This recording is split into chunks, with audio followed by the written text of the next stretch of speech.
euthanasia, I think the bottom line is, you said sanctity of life. I think you need to teach dignity of life, like that. As Christians, our worldview, we believe that every human has value in their life from conception to death.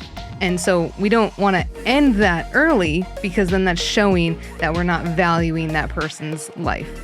And so, again, dignity, that's a big word, but you just remember the word value, I would say. It's like how God values each and every person, and so we need to value each and every person's life, and it's God who's the one who decides when that ends, not other humans. So euthanasia used to just mean good death, and it's come to mean in our culture like helping somebody out the door, and that's really not, I think, scriptural, because it's a violation of one of the 10 Commandments. Do not murder. It's self-murder. Yeah. It's also a commandment that was given to Noah about protecting human life, because we're made in God's image. So because of that, we don't support that. And so we would say when God calls us home, that's a decision that he's going to make through natural causes. It would be great if that was a really easy, cut and dry decision every single time. But oftentimes the human body starts to break down at various capacities. The heart, the kidneys, the lung. Sometimes there's cancer issues. So it's hard to decide, when do I discontinue medical treatment for this, and when do I continue to try time after time with hope against hope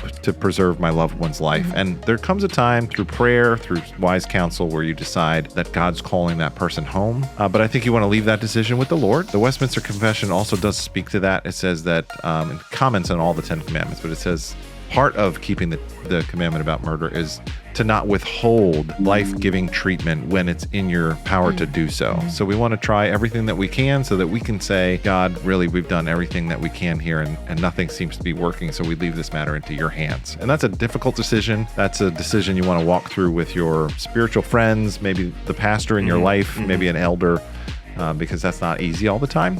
It's very difficult. And the good news about the Christian life is we have the hope of heaven, and we can enter into some of the most difficult times in our lives with great trust in God's promises. Yeah. I was really moved this year, guys, if you were following the events surrounding Tim Keller and his passing, and how he was communicating at the very end. That was really special. How he was even tweeting out things like, there is no downside for the believer.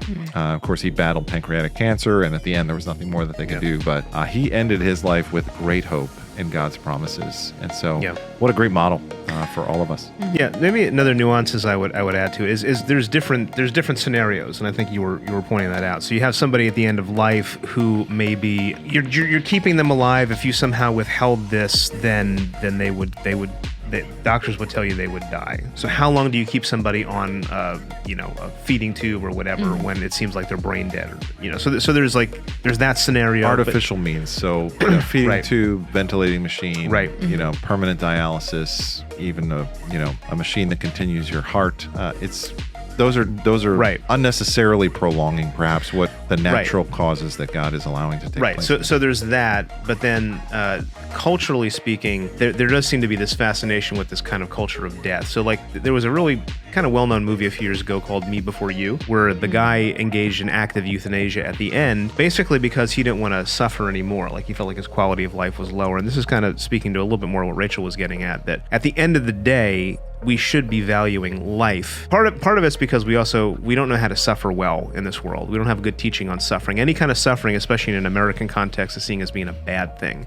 So just because you suffer doesn't mean your life doesn't have value. The God of the Bible uses suffering for great good. And so we're not the ones to determine the value of someone's life. Only God gets to determine that. And so we trust him that we're all made in his image, and it's our job to glorify him for as many days as he gives us.